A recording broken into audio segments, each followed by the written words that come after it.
ఓం మహాగణాధిపతయే నమ. ఓం గురుభ్యో నమ. ఓం శ్రీమాత్రే నమ. అరుణాం కరుణాతరంగితాక్షీం ధృతపాశాంకుశపుష్పబాణచాపాం అనిమాదిభిరావృతాం మయూకై అహమిత్యేవ విభావయే భవానీం. శ్రీమాత్రే నమ.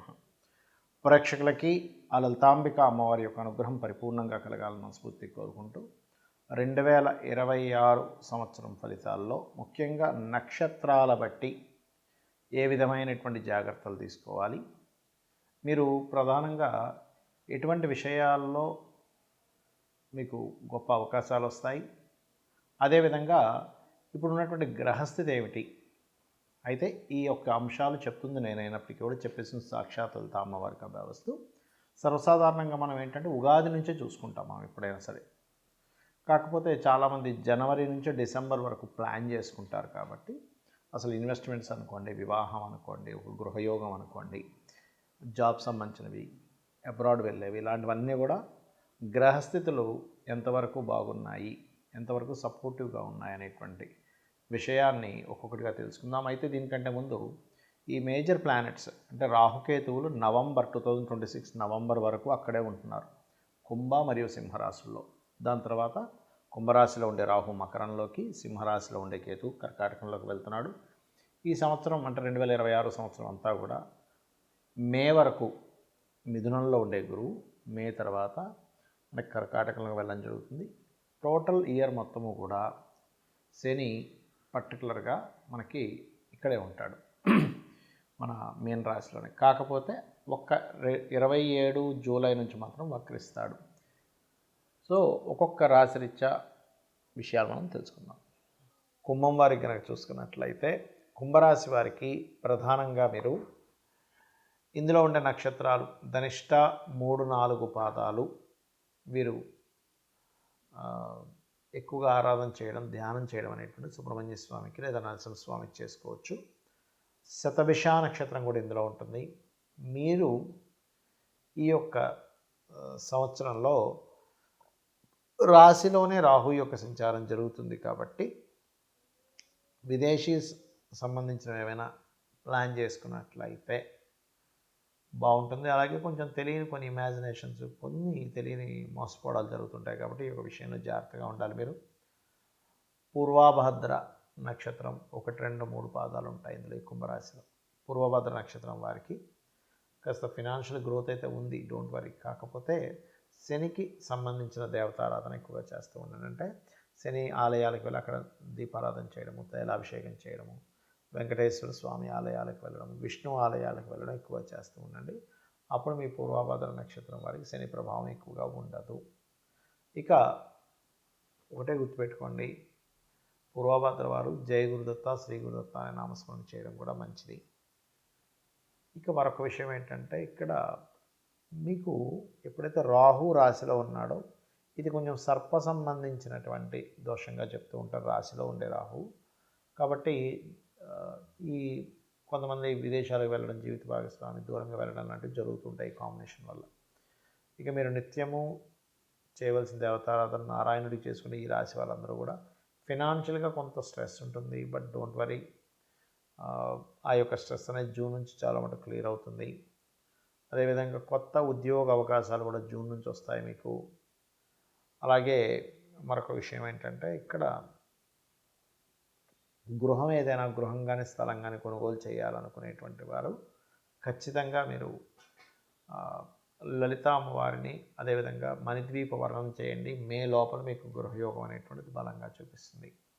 గృహయోగం ఒకటే కాదు, మే లోపల సంతానం కోసం చేసే ప్రయత్నం కూడా ఫలిస్తుందని చెప్పుకోవచ్చు. కాకపోతే లగ్న రాహు సప్తమ కేతు ఉన్నాడు కాబట్టి వివాహ నిర్ణయాలు, పార్ట్నర్షిప్స్లో ఏదైనా చేసేటువంటి అంశాలలో కాస్త జాగ్రత్తగా ఉండండి.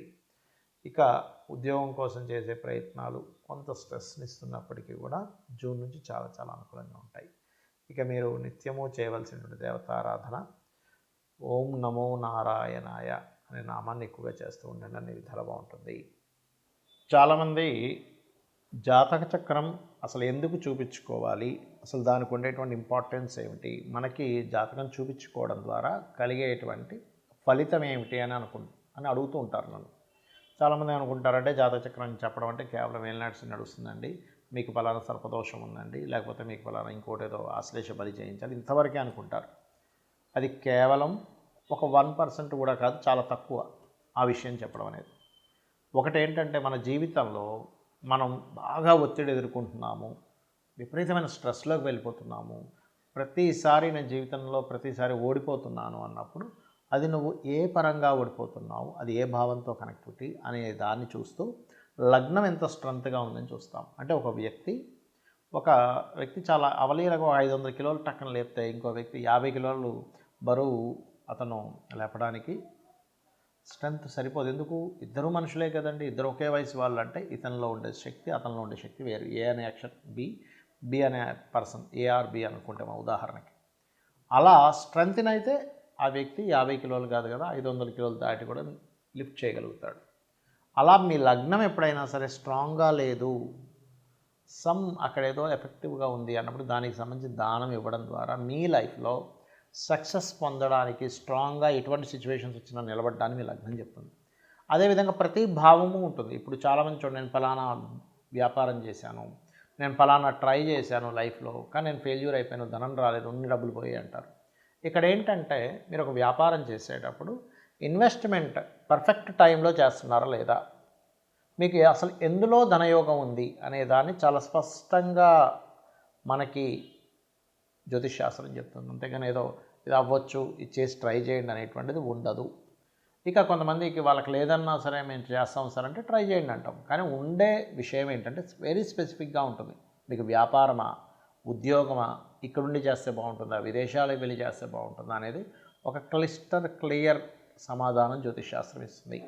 అదేవిధంగా అన్నదమ్ములతో కావచ్చు, రకరకాల రిలేషన్స్ ఉంటాయి మనకి. అన్నదమ్ములు, తల్లి, తండ్రి, మేనమామలు, ప్రతి భావము ఒక్కొక్క విషయాన్ని క్రోడీకరిస్తుంది. పర్ఫెక్ట్గా అసలు వాళ్ళతో మీకుండే రిలేషన్ ఎంతవరకు బాగుంటుంది, ఎంతవరకు మీకు ఇబ్బందినిస్తుంది. కొన్నిసార్లు మన కర్మని బట్టి పూర్వజన్మంలో చేసుకున్నటువంటి కొన్ని పాప కర్మల వల్ల కూడా రిలేషన్స్ రూపంలోనే మనం చేసుకున్న కర్మ ఆ యొక్క రూపంలో వచ్చి మనల్ని అది తీర్చుకునే క్రమంలో మనం కొంత స్ట్రెస్ అవుతూ ఉంటామనే ఒక క్లారిటీని ఇస్తుంది జ్యోతిష్ శాస్త్రం. అలాగే మీరు ఏం చదివితే బాగుంటుంది. చాలామంది చూడండి, పిల్లల్ని వాళ్ళకి ఇంట్రెస్ట్ లేకపోయినా నాన్న ఇది చదివితే బాగుంటుందని చదివించి వాళ్ళకి ఇంట్రెస్ట్ లేక వాళ్ళు దాంట్లో మళ్ళీ వాళ్ళకి పెద్దగా కలిసి రాక మళ్ళీ పెద్ద అయిన తర్వాత మనం ఇబ్బంది పడుతూ ఉంటారు తల్లిదండ్రులు. అలా కాకుండా అసలు పిల్లలు హాబీగా చదువుకునేది ఏంటి, ప్రొఫెషనల్గా తీసుకోవాల్సింటే ఏం తీసుకుంటే బాగుంటుందని ఒక క్లారిటీ, మీరు ఏ డైరెక్షన్లో నివసిస్తే బాగుంటుంది అంటే ఇంటి యొక్క మెయిన్ డోర్ ఒక్కొక్క వ్యక్తికి ఒక్కొక్క డైరెక్షన్ కలిసి వస్తుంది. All directions is good. కాకపోతే ఇక్కడ ఏంటంటే మనకి ఏ డైరెక్షన్ కలిసి వస్తుంది అనేది ప్రధానంగా తీసుకోవాలి. అదేవిధంగా మరొక విషయం ఏంటంటే ఇక్కడ ఈ ఫ్రెండ్స్ కానివ్వండి, షేర్ మార్కెట్ కానివ్వండి, సంతానంతో ఉండేటువంటి రిలేషన్స్ కానివ్వండి, సంతానం ఎందుకు ఇలా తయారవుతున్నారు, వాళ్ళు ఎదగాలంటే ఏం చేయాలనేటువంటి అంశాలు కానివ్వండి, అంటే వాళ్ళకి ఏ పూజ చేయించుకోవాలి, వాళ్ళకి ఎటువంటి లాకెట్ తొడగాలి, అదేవిధంగా మీరు ఎటువంటి రత్నం ధరిస్తే కొంతవరకు సపోర్ట్. ఒకటే చెప్తాను, గుర్తుపెట్టుకోండి, ఏదో కేవలం ఒక రత్నధారణ వల్ల మీ జీవితం మొత్తం మారిపోదు, ఇది శుద్ధాబద్ధం. కొంత సపోర్ట్ లభిస్తుంది అంతే. మన జీవితంలో మనం చేసే ప్రతి పని కూడా ఒక సపోర్ట్. ఫర్ ఎగ్జాంపుల్ పొద్దున్నే మనం ఏదో ఒక అలవాటు ఉంది, ఫుడ్ తీసుకునేదాన్ని, ఆ ఒక్కటి కొంత సపోర్ట్ చేస్తుంది మీ లైఫ్లో. ఒక యోగా కొంత సపోర్ట్ చేస్తుంది, లేదా ఒక పని కొంత సపోర్ట్ చేస్తుంది. అలాగే ప్రతిదీ కూడా లైఫ్లో కొంత సపోర్ట్ చేసుకుంటూ అన్నీ కలిపి మీ లైఫ్లో ఒక అద్భుతమైన స్టేజ్కి వెళ్ళేలా చేస్తాయి.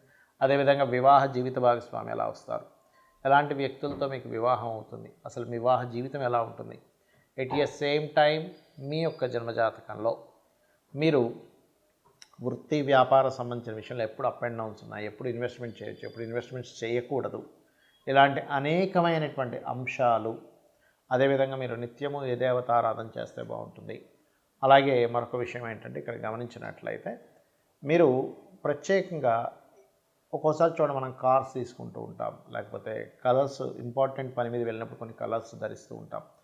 అంటే ఇక్కడ ఏంటంటే ఆల్ కలర్స్ ఈజ్ గుడ్, కానీ మీరు ఎప్పుడైతే ఇంపార్టెంట్ అనుకుంటారో, నేను పలానా పెళ్లి చూపులకు వెళ్తున్నాను, లేనట్లయితే పలానా ఆఫీస్లో ఫస్ట్ టైం జాబ్ చేయడానికి వెళ్తున్నాను, ఇట్లా ఉన్నప్పుడు ఒక మేజర్ ఇన్సిడెంట్, మేజర్ టర్న్ ఒకటి ఉంది మీ లైఫ్లో, అప్పుడు మీరు వేసుకోవాల్సిన కలర్ ఏంటి, ఏ డే వెళ్తే బాగుంటుంది, ఏ డేస్ మీకు బాగా కలిసి వస్తాయి, all is good, but A days మీకు బాగా కలిసి వస్తాయి. ప్రతిరోజు మంచి రోజే మన జ్యోతిషాస్త్రరీత్యా. కాకపోతే మీకు ఏది కలిసి వస్తుందని తెలుసుకోవడమే జ్యోతిషాస్త్రం. ఈ రకంగా అనేకమైనటువంటి అంశాలు, ఎటువంటి హెల్త్ ఇష్యూస్ వస్తాయని కూడా ఉంటుందండి. సో ఆ హెల్త్ ఇష్యూస్ మీరు అవాయిడ్ చేయాలంటే ఏం చేయాలి, ఏ దేవత ఆరాధన చేసుకుంటే రుణరోగ శత్రువు నుంచి బయటపడతారు, ఇలాంటి అంశాలన్నీ కూడా జ్యోతిషాస్త్రంలో ఉంటాయి. కాకపోతే దీనికి మీకు ఏంటంటే పర్ఫెక్ట్ టైం, పర్ఫెక్ట్ అంటే మీరు ఏ రోజు పుట్టారు, ఏ ఏ సంవత్సరం ఏ నెలలో పుట్టారు, కరెక్ట్ టైం ఉండాలి. సో ఇవన్నీ లేవు, నాకు ఏమీ తెలీదు అసలు అని అనుకుంటే ఒకటే చెప్తానండి, నిజాయితీగా మీ ధర్మాన్ని మీరు పాటిస్తూ అమ్మవారిని నిత్యము ధ్యానిస్తూ ఉండడం, అమ్మవారిని చూసుకుంటుంది. శ్రీమాత్రే నమః.